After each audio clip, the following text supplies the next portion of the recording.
오늘 본문을 끝마치는 방금 읽은 구절도 그렇지만 오늘 본문을 시작하는 고린도후서 5장 17절도 우리에게 그리스도인들에게 참 기쁨과 소망을 주는 말씀입니다. 우리 한 번 더 우리에게 이루어진 성취되어진 말씀임을 우리 붙잡음으로 함께 한번 선포하면 좋을 것 같습니다.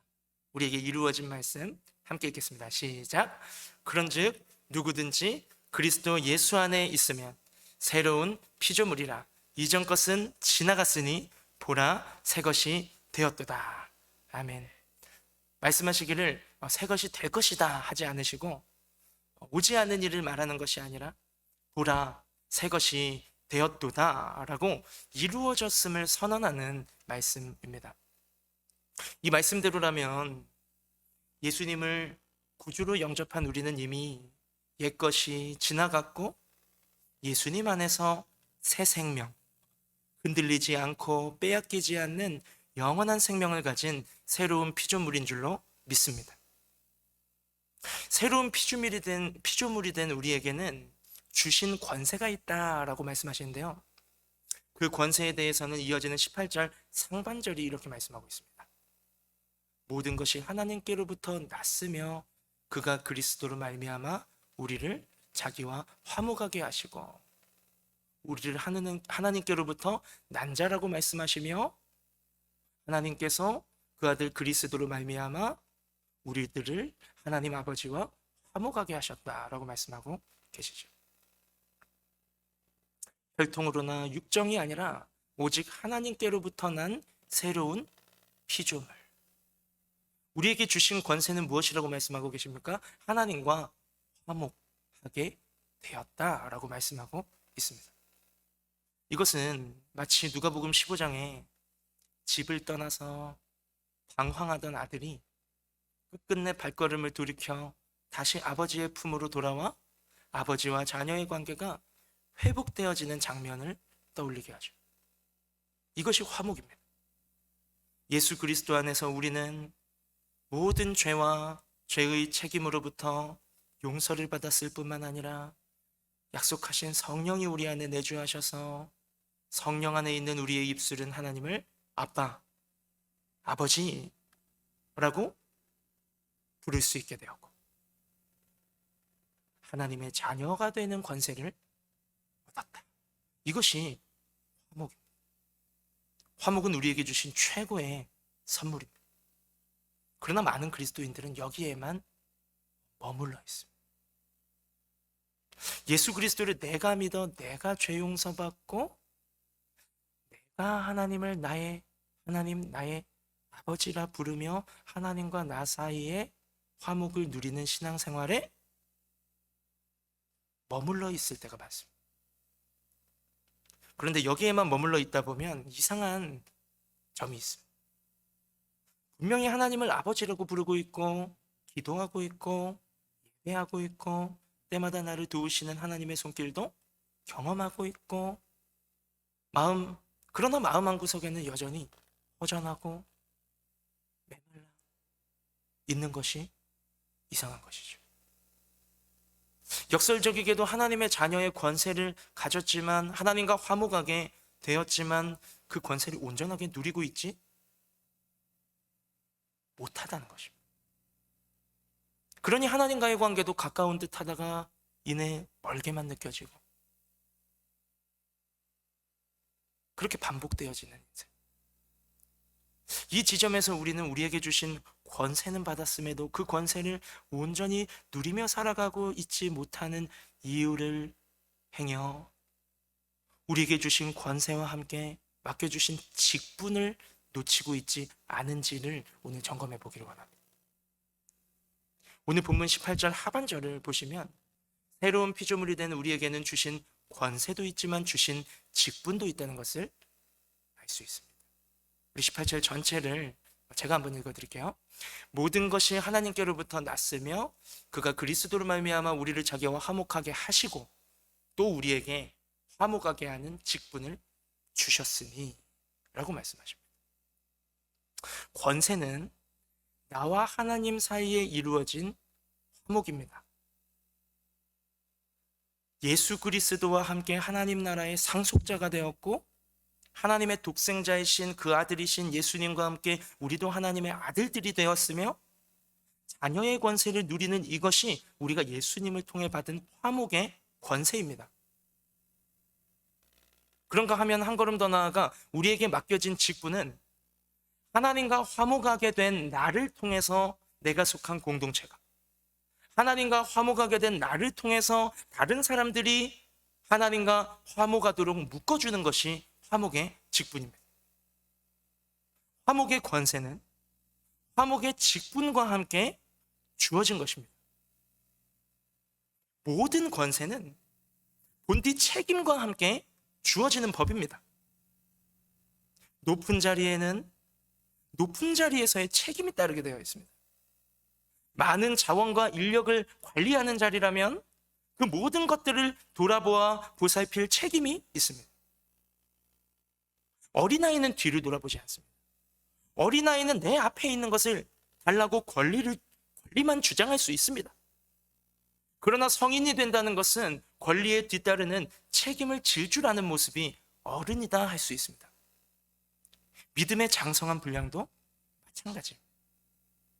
하나님께서 주신 권세를 풍성하게 누리는 삶은 주신 권세를 가지고 하나님 나라의 책임을 감당하는 삶, 하나님이 맡기신 직분을 감당하는 삶, 이것이 믿음의 어른입니다. 어쩌면 교회의 부흥의 열쇠도 여기에 있는지 모르겠어요. 부흥을 주시옵소서 라고 우리가 정말 간절하게 부르짖는 이 외침이 공허한 메아리가 되지 않으려면 우리 그렇게 기도하는 깨어있는 한 사람 한 사람이 책임감 있는 영적 리더들로, 그리스도의 제자들로 세워져 나가야 할 것입니다. 우리의 그릇을 먼저 넓히십니다. 하나님은 그릇을 넓히신 후에 그 그릇에 합당한 은혜를 부으십니다. 그릇이 작으면 아무리 많은 은혜를 부어주셔도 담기지 않고 다 쏟아버리게 되어 있습니다. 하나님은 우리에게 권세만 주시는 법이 없으십니다. 그 권세를 누리기도 하겠지만 그 권세를 주신 까닭은 그 권세를 가지고 감당할 직분을 맡기셨기 때문입니다. 그렇다면 우리에게 주신 권세는 예수로 말미암아 하나님과 화목하게 된 것이고 우리에게 맡겨진 직분은 또 다른 영혼과 하나님을 묶어주는 화목의 직분이라고 하였는데 이것은 예수님께서 친히 말씀하신 팔복의 한 자락이기도 합니다. 우리 마태복음 5장 9절을 한 목소리로 읽겠습니다. 시작. 화평하게 하는 자는 복이 있나니 그들이 하나님의 아들이라 일컬음을 받을 것이며. 아멘. 하나님의 자녀라고 불려지는 하나님의 자녀들의 마땅한 모습은 하나님과 이웃을, 하나님과 세상을 평하게 하는 직분이라는 것입니다. 그렇다면 우리는 오늘 말씀의 수술대 위에 우리 자신의 모습을 올려 진단해 보기를 원합니다.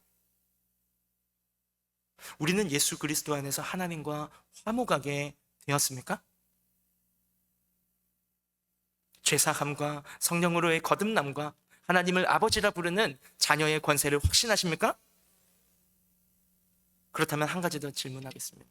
우리는 예수 그리스도 안에서 하나님과 또 다른 영혼들을 화목하게 하는 인생을 살고 있습니까? 첫 번째 질문은 권세에 관한 질문이었고 방금 드린 두 번째 질문은 권세와 함께 맡겨진 직분에 관한 질문이었습니다. 화목의 반대말은 무엇일까요? 화목의 반대말은 분열입니다. 분열과 연결되어진 감정들은 어떤 것일까요?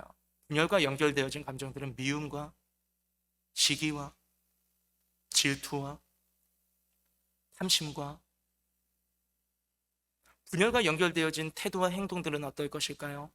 판단과 비난과 정죄와 상처 주는 말들과 거짓말과 이간질, 이런 것들이 있을 것입니다. 이보다 더 확실한 화목의 반대말이 또 하나 있습니다. 무관심입니다. 사랑의 반대말이 미움이 아니라 무관심이라는 말이 있듯이 동일하게 화목의 반대는 어떠한 관심조차 가지지 않는 무심한 태도일 것입니다.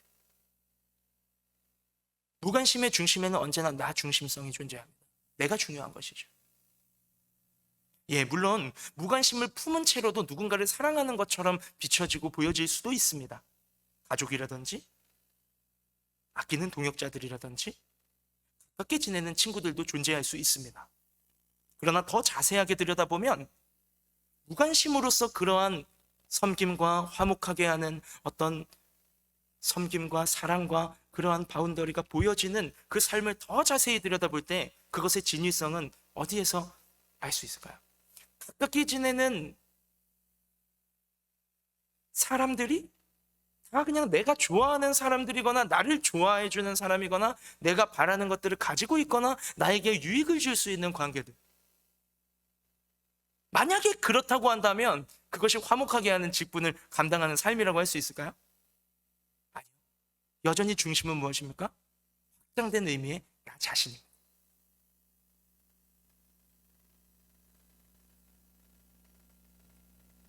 정말 확장된 의미의 나 자신을 사랑하는 것이라면 다른 한편에 이러한 모습도 있을 거예요.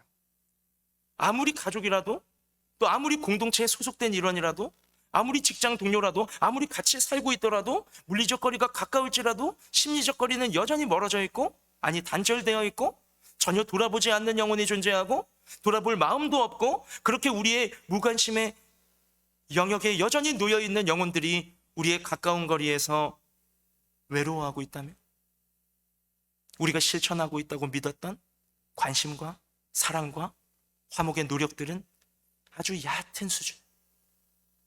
비교하자면 예수님 말씀하셨듯 세리나 이방인들도 하는 수준의 나 중심적 관심이요, 나 중심적 사랑이요, 나 중심적 화목의 모양이라는 것이죠.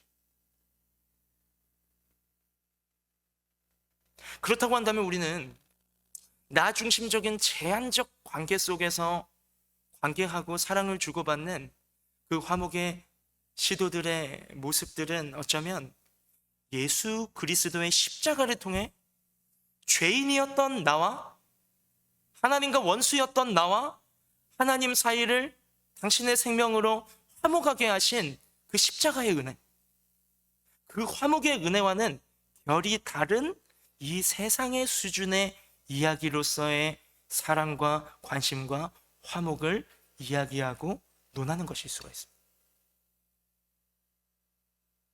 오늘 본문 19절은 우리에게 주신 화목의 정체에 대해서, 그 화목의 본질이 무엇인지를 이렇게 말씀하고 계신데요. 우리 19절 말씀 함께 한번 읽겠습니다. 시작. 곧 하나님께서 그리스도 안에 계시사 세상을 자기와 화목하게 하시며 그들의 죄를 그들에게 돌리지 아니하시고 화목하게 하는 말씀을 우리에게 부탁하셨느니라. 아멘. 우리에게 화목의 직분과 함께 맡겨진 화목의 말씀이 있다라고 말씀하시는데 그것의 핵심은 이것입니다. 그들의 죄를 그들에게 돌리지 아니하시고. 이것이 화목하게 하는 말씀의 핵심입니다. 우리에게 적용해 볼까요? 우리의 죄를 우리에게 돌리지 않으셨다. 이것이 예수님이 우리에게 주신 화목의 은혜요, 화목의 권세입니다.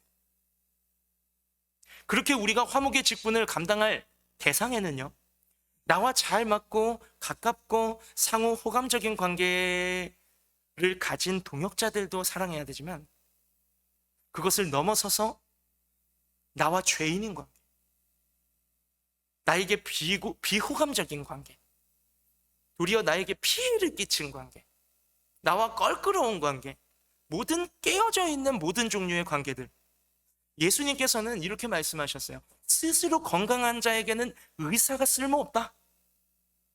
병든 자라야 의사가 필요하고, 예수님은 바로 그런 소망 없는 인생, 병든 인생, 죄인을 불러서 회개시키시고 구원하러 오신 의사라고 말씀하셨어요. 복음은 모든 불가능을 가능하게 만들고 하나님을 대적하여 높아진 모든 견고한 진을 파하는 강력인 줄로 믿습니다. 어떤 깨어진 관계도요, 어떤 소망 없는 사람처럼 보이는 사람도요, 내 모습 안에도 그런 모습이 있죠. 어떤 변화의 기미조차 보이지 않는 무너진 삶의 영역도 이 화목의 복음, 십자가의 복음, 그들의 죄를 그들에게 돌리지 아니하고 당신이 대신 감당하신 이 화목의 복음이 흘러가게 되면 어떤 일이 일어날까요? 이전 것은 지나가고 새 것이 되는 줄로 믿습니다. 그렇다면 이제 떠올려 보기 원합니다. 화목의 직분을 감당하라고 나에게 맡겨주신 영혼들은 누구입니까? 나와 이미 가까이 있을 수 있습니다. 그러나 상호 호감을 가지고 있고 이해타산적 관계가 성립되어 있는 사람들 외에도 우리에게 가까이 있는 사람들이 있죠. 정말 나와 하나부터 열까지 다른 사람도 있습니다. 나에게는 비호감적인 사람도 있어요. 나와 우리의 가정과 우리의 공동체와의 관계가 어쩌면 약간 빗나가 있는 사람이 있을 수도 있습니다. 어쩌면 그 사람은 애석하게도 하나님과의 관계도 멀어져 있는 영혼들이 나의 곁에 있다면 바로 그 관계가 예수님이 우리에게 주셨고 오늘 화목하게 하는 말씀과 함께 우리에게 부탁하시는 화목의 직분을 감당해야 할 사명의 자리인 줄로 믿습니다. 그러면 어떻게 화목하게 하는 직분을 감당할 수 있을까에 대한 대답이 오늘 본문의 후반부인 5장 20절에서 6장 2절의 말씀입니다. 우리 20절에 이런 말씀이 있습니다. 그리스도를 대신하여 간청하노니 너희는 하나님과 화목하라 말씀입니다. 화목하게 하는 직분은 하나님과 누군가의 사이를 연결하는 것이기 때문에 먼저 우리 자신이 하나님과 화목해야 합니다. 내가 가깝지 않은 사람을, 내가 잘 알지 못하는 사람을 누군가에게 소개하거나 누군가와 만남을 주선할 수 없을 것이. 정말 내가 사랑하고 정말 내가 존경하고 정말 내가 친밀하고 잘 알고 있는 나의 주, 나의 하나님이 된다면 우리는 말하지 말라고 해도 내가 감출 수 없어서 그리스도를 증거하는 그리스도의 증인이 될 것입니다. 그렇게 하나님과 화목한 권세를 가진 우리가 하나님과 다른 사람을 화목하게 하는 직분을 잘 감당하기 위해서는 하나님과 나의 사이가 더욱 화목하게 힘써야 합니다. 그리고 이어지는 21절 말씀은 19절과 동일하게 화목의 본질을 다시 한번 이렇게 말씀하고 있습니다. 우리 21절은 함께 한번 읽어보면 좋을 것 같습니다. 시작! 하나님이 죄를 알지도 못하신 이를 우리를 대신하여 죄로 삼으신 것은 우리로 하여금 그 안에서 하나님의 의가 되게 하려 하심이라. 아멘. 우리는 죄를 알지도 못하나요? 그렇지 않죠. 우리는 죄를 너무나 바싹하게 알고 있습니다. 악한 것에 미련하라고 말씀하셨는데 우리는 악한 것에는 너무나 계산이 빠릅니다. 어떻게 해야 상대방을 다치게 할지도 알고 있고 어떻게 해야 상대방이 얄미울지도 알고 있어요. 조금의 손해보는 것에 너무나 민감하게 반응하기도 합니다. 누군가에게 섬김을 받는 것을 하나님이 나를 너무 사랑하셔 하고 기쁨으로 사람들을 통해 주시는 사랑을 너무나 만끽하며 잘 누리면서도 반대로 누군가를 섬기는 자리로 나아가기에는 여전히 쭈뼛쭈뼛 할 수도 있어요. 타인으로부터 공감받기를 원하면서도 공감도 이왕이면 영혼이 가득 담긴 진실한 공감을 누리기를 원하지만 반대로 누군가의 슬픔이나 누군가의 아픔이나 누군가의 실수나 그 실수로 인한 좌절이나 누군가의 고민과 누군가의 기쁨을 마주할 때에는 진심을 담은 공감은커녕 무관심한 우리들입니다.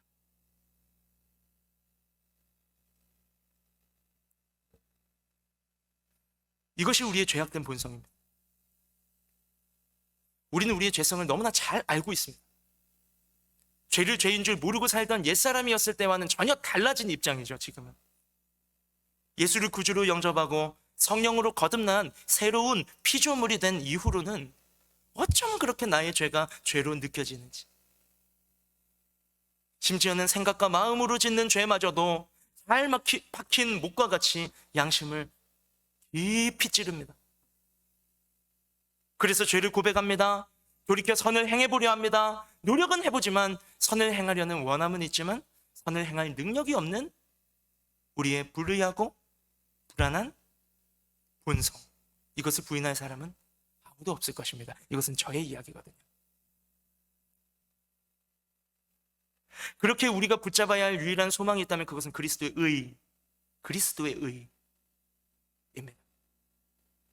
소망 없는 우리 자신의 의가 아니라 우리의 행위와 우리의 어떠함이 아니라 우리를 죄와 사망에서 구원하여 의인 삼아 주신 예수 그리스도의 의를 붙잡아야, 예수 그리스도를 통해 주신 하나님의 의를 붙잡는 삶이야말로 하나님과 화목한 삶이고, 이 의, 주님이 이루신 의, 나의 모든 죄를 감당하신 의, 그로 말미암아 우리를 의로 삼으신 그 의, 예수님이 다 행하셨고 거저 은혜로 받은 예수 그리스도의 의를 붙잡을 때 우리는 넘어져도 실족치 않고 다시 일어설 수 있고, 주변의 영혼들도 어떠한 표면적 모습들로 인해 실족시키는 것이 아니라 붙잡아주고 일으켜주고 세워주고 그리스도의 의로 초청하여 그 복음 안에 자유함을 누릴 수 있도록 이끌어주는 화목의 직분을 감당할 수 있을 줄로 믿습니다. 그래서 바울은 우리에게 화목의 직분을 감당하기 위해서 먼저 하나님과 화목할 것을 간청하면서 이어지는 6장 1절에 이렇게 권면하고 있습니다. 우리가 하나님과 함께 일하는 자로서 너희를 권하노니 하나님의 은혜를 헛되이 받지 말라라고 말씀하십니다.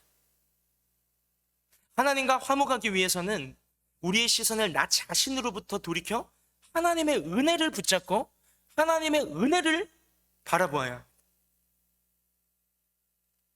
우리가 예수 그리스도 안에서 얻은 의인으로 삼아주신 그 의와 내주하신 성령과 영원한 생명과 구원의 약속과 하나님을 아버지, 아빠 하고 부르는 자녀의 권세와 예수 그리스도의 이름으로 무엇이든지 구하기도 하고 선포하기도 하고 마귀는 대적하기도 하는 예수 이름의 능력과 내 안에 계셔서 쉬지 않고 인내함으로 나를 고치시고 빚어가시고 치유하시고 변화시키시고 예수님의 형상을 이루어가도록 역사하시는 성령의 역사와 내게 주신 믿음의 공동체와 사랑하는 가족들, 허락하신 모든 만남들과 나에게 맡기신 자원들과 나를 통해 나타내시는 은사와 재능과 그것을 사용하며 의미 있게 섬길 수 있는 역할과 직분과 사회 속의 일터와 사명을 감당할 수 있도록 주신 건강과 주신 세상에서 사명이 아직 남아있기 때문에 여전히 살아 호흡하는 우리의 생명과